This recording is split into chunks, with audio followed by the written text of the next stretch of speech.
Saudara, survei terbaru Litbang Kompas yang digelar pada 27 Juli hingga 7 Agustus 2023 menunjukkan elektabilitas dari ketiga bakal calon presiden, terutama baca pres dari PDIP, Ganjar Pranowo, ini bersaing ketat dengan bakal capres dari Partai Gerindra, Prabowo Subianto. Kita lihat, saudara, dalam simulasi 3 nama bakal calon presiden. Ini dia, dalam simulasi 3 nama, ada nama Ganjar, Prabowo, dan juga Anies Baswedan. Ganjar Pranowo, saudara, mendapatkan elektabilitas 34,1%. Kemudian Prabowo Subianto mendapatkan 31,3% dan Anies Baswedan 19,2% dengan margin of error plus minus 2,65%. Survei Litbang Kompas dibiayai oleh Harian Kompas dan survei ini dilakukan dengan tatap muka pada 27 Juli hingga 7 Agustus 2023 dengan melibatkan 1.364 responden di 38 provinsi yang tersebar di 331 desa kelurahan di Indonesia. Berikutnya, sementara saudara ini dalam simulasi kita lihat head to head ya, simulasi Anies dan juga Ganjar misalnya. Ganjar Pranowo mendapatkan 60,1%, kemudian Anies Baswedan 39,9%. Sementara untuk simulasi Prabowo dan Ganjar kita lihat Prabowo Subianto di angka 52,9%, Ganjar Pranowo 47,1%. Untuk berikutnya kita lihat juga ada simulasi head to head antara Prabowo dan Anies. Di sini Prabowo Subianto mendapatkan angka 65,2% dan Anies Baswedan di angka 34,8%. Survei Litbang Kompas, saudara, juga mencatat suara dari pemilih Joko Widodo pada pemilu 2019 lalu yang berpotensi ini bakal mengalir ke bakal calon presiden di 2024. Nah, pada Agustus 2023, suara pemilih Jokowi yang mengalir ke Prabowo ada sebesar 36,4%. Sementara untuk suara pemilih Jokowi yang memilih Ganjar Pranowo mencapai di angka 63,6%. Survei Litbang Kompas juga memotret kontestasi kewilayahan di Jawa dan juga luar Jawa. Kita lihat ya, ini untuk di luar wilayah Jawa, saudara. Ganjar dengan 39,6% suara, sementara Prabowo di 28,8%, untuk Anies di 16,7%. Nah, Ganjar dominan di Jawa Tengah, Jawa Timur, dan DIY atau Daerah Istimewa Yogyakarta. Sementara untuk Prabowo Subianto unggul di Jawa Barat dan Banten, dan untuk Anies Baswedan unggul di DKI Jakarta. Wah, ini cenderung dikuasai oleh Ganjar ya, dan dengan dukungan yang kami temukan saat ini 39,6% suara.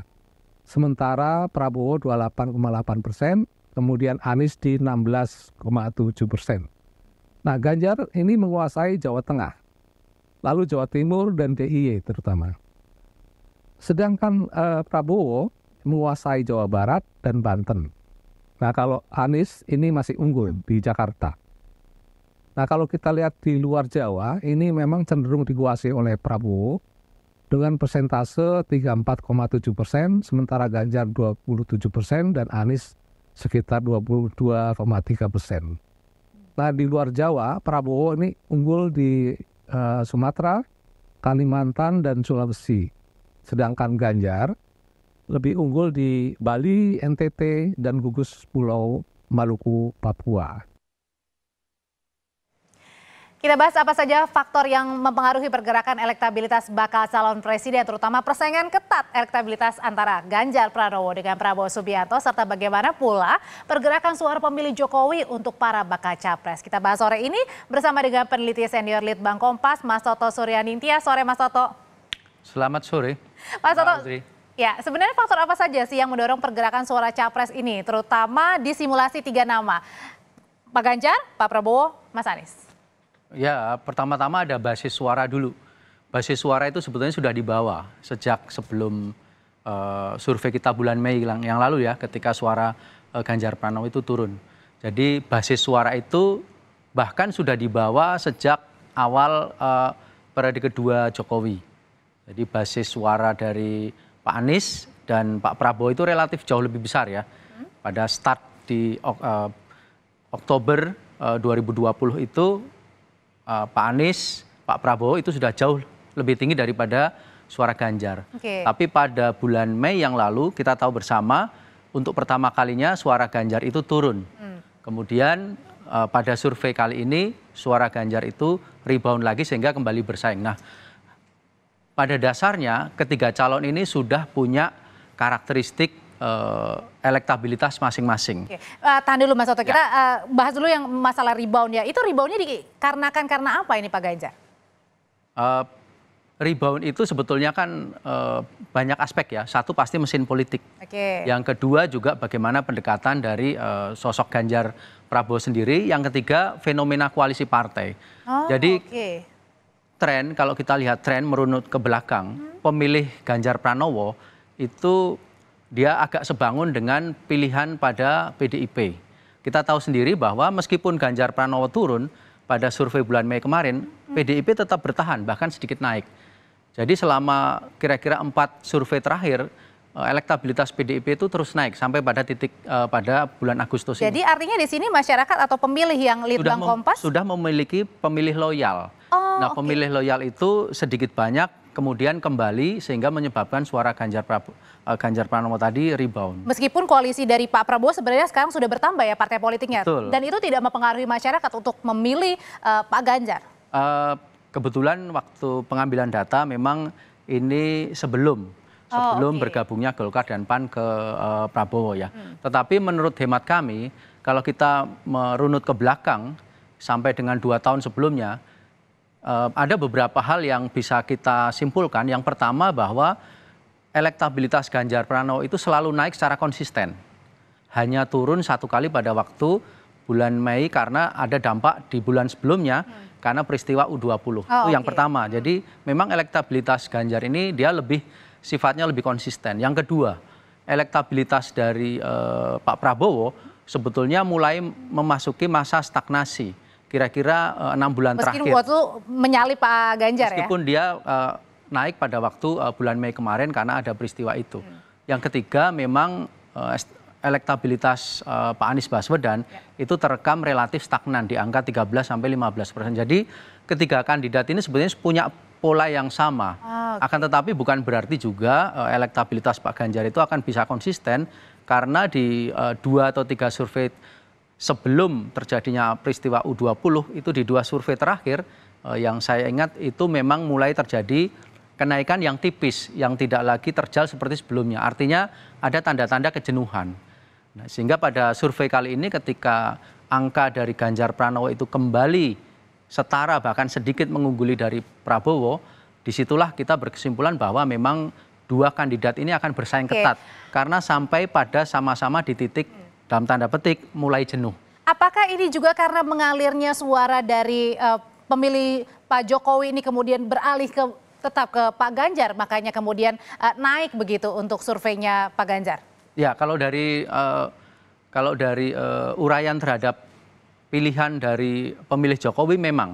Jadi 63% tadi juga sudah dipaparkan ya, 63% itu memang lari kepada Ganjar. Jadi pemilih Jokowi 100%-nya 2/3-nya lari kepada Pak Ganjar, 1/3-nya lari kepada Prabowo. Tetapi masalahnya kalau Tapi sebenarnya untuk pemilih dari Pak Jokowi ini hanya mengalir ke Pak Ganjar atau Pak Prabowo atau mungkin ada ke Mas Anies justru? Ini kan dalam konteks head to head. Oh, head to head ya antara Pak Ganjar dan juga Pak Prabowo. Kalau disebar 3 pasti ada yang ke Pak Anies juga. Meskipun memang belakangan kan memang dekat ya Pak Jokowi dengan Pak Prabowo, tapi tetap loyal bahwa Pak Jokowi pemilihnya 2/3 bagian pemilih Jokowi itu tetap lari kepada Ganjar, sementara 1/3 lari kepada Prabowo. Hanya ketika di head to head, meskipun ada 2/3 pemilih Jokowi yang lari kepada Pak Ganjar, tapi Pak Prabowo tetap unggul di dalam konteks head to head karena ada sebaliknya 2/3 pemilihnya Anies yang lari kepada Pak Prabowo. Oke. Mas Oto, ini kan survei kan menunjukkan di 3 nama baca pres ya. Belum nama-nama bacawa presnya. Sebenarnya kalau dari Litbang sendiri melihatnya apakah kemungkinan angka ini masih fluktuasi, masih berubah-ubah kalau nanti ada pengumuman bacawa pres dari masing-masing pendamping baca pres? Bisa berubah tetapi memang di rentang yang tipis kalau menurut kami. Seperti tadi yang kami sampaikan. Rentang tipis itu maksudnya pada saat? Rentang tipis di ketiga capres. Oh, gitu. oke. Terutama kalau sekarang misalnya di dua capres teratas, ya dua capres itulah yang akan saling berkejaran. Karena ketiga capres ini kalau menurut kami angkanya sudah mulai matang dalam tanda petik ya. Dia sudah mulai pada titik kejenuhan, artinya diupayakan dengan mesin politik dan dengan komunikasi politik gitu ya. Kalaupun saja. naik ya tidak terlalu ya, kalaupun turun juga tidak terlalu. Sehingga pasangan ini pasti akan menjadi perhitungan yang matang atau perhitungan yang betul-betul hati-hati ya dari masing-masing kandidat, karena dia akan sangat menentukan. Akan tetapi yang kita juga harus ingat, seringkali di dalam kontestasi yang semacam ini, seringkali ada sebuah gerakan atau sebuah fenomena yang tiba-tiba ketika ada salah satu kandidat yang dia melakukan kesalahan secara komunikasi politik atau secara pencitraan di depan masyarakat, itu memang bisa menjadi blunder bagi yang bersangkutan. Dan bisa berubah juga suara pemilih yang tadinya mendukung siapa jadi bergerak ke arah siapa. Nah, yang juga menarik adalah survei Litbang Kompas yang tadi kita lihat juga ada tadi pada saat daerah-daerah yang jagoan-jagoannya begitu ya, seperti Pak Ganjar, petanya tadi di Jawa ini unggul dari Pak Prabowo, sementara Pak Prabowo tadi unggul di Banten dan Jawa Barat ya. Ini gimana Mas Toto? Ya sebetulnya ini sudah peta yang lama, jadi keunggulan Pak Prabowo itu sama, kalau dilihat itu sama dengan keunggulan Gerindra.